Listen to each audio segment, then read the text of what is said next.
এবার আরেকটি প্রশ্ন সেখানে দেখতে পাচ্ছি, প্রশ্ন হচ্ছে হাজারে আসওয়াদ ও রুকনে ইয়ামানির মধ্যকার তওয়াফকারীর জন্য শরীয়ত সম্মত দোয়া কি?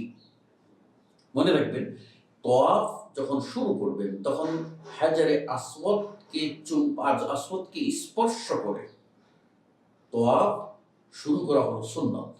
আর যদি স্পর্শ না করতে পারেন, চুম্বন না দিতে পারেন, স্পর্শ করবেন, স্পর্শ করতে না পারলে আপনি দূর থেকে কিছু ছুঁয়ে সেটাকে স্পর্শ করবেন।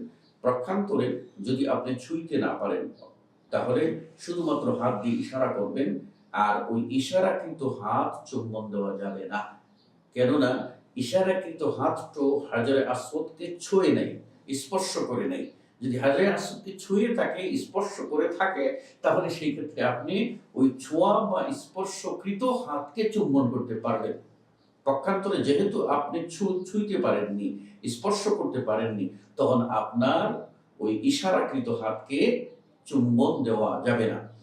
এবার আপনি যখন হাজারে আসওয়াদ থেকে শুরু করলেন, অথবা হাজারে আসওয়াদ বরাবর হয়ে আপনি কাবাকে বাম দিকে রেখে তওয়াফ যখন শুরু করলেন, আপনি স্বাধীন মতো দোয়া করবেন।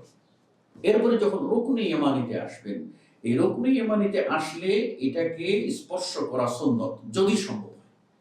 আর যদি সম্ভব না হয় তাহলে সেখানে ভিড় করে মানুষকে কষ্ট দেওয়া যাবে না।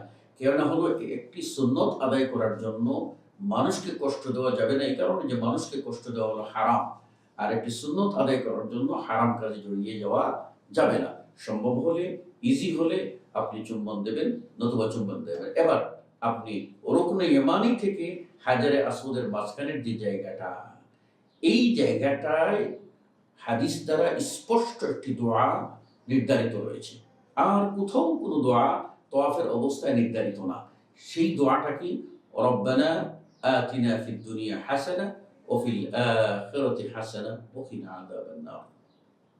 হে আল্লাহ, তুমি আমাদেরকে দুনিয়ায় হাসানা দাও, আখিরাতে হাসানা দাও, আর জাহান্নামের আগুন থেকে তুমি আমাদেরকে বাঁচাও। আমরা মনে করছি এই দোয়াটা কি এত গুরুত্বপূর্ণ দোয়া? সেই দোয়ার ভিতরে বান্দার জন্য ৩টি মৌলিক বিষয় ঢুকিয়ে দেওয়া হয়েছে। আর এটি হলো জীবনের চূড়ান্ত লক্ষ্য। একটা হলো দুনিয়ায় হাসানা, অর্থাৎ দুনিয়ায় যেন সে কোরআন সুন্নাহ মোতাবেক চলার তৌফিক পায়। আর আখিরাতে হাসানা, আখিরাতে সে যেন আল্লাহর সন্তুষ্টি পায়, জান্নাত পায়, আর জাহান্নাম থেকে সে মুক্তি পায়। এটাই তো মুখ্য। এর চেয়ে তো উত্তম দোয়া আর কি? এই জন্য এই দোয়াকে বলা হয় মানে জামে, পূর্ণাঙ্গ দোয়া। রব্বানা আতিনা ফিদ দুনিয়া হাসানা ওয়া ফিল আখিরাতি হাসানা ওয়া কিনা আযাবান নার। এই দোয়াটি রুকনে ইয়ামানি এবং হাজারে আসওয়াদের মাঝখানে যতবার সম্ভব ততবার পড়বেন, যতবার সম্ভব ততবার পড়বেন।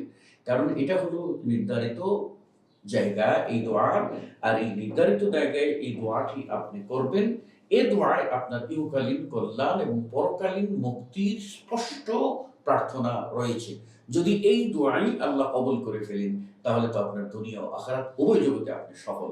কাজেই হাজারে আসওয়াদ ও রুকনে ইয়ামানির মাঝে দোয়াটা পড়বেন, রব্বানা আতিনা ফিদ দুনিয়া হাসানা ওয়া ফিল আখিরাতি হাসানা ওয়া কিনা আযাবান নার। আশা করি বুঝতে পেরেছেন।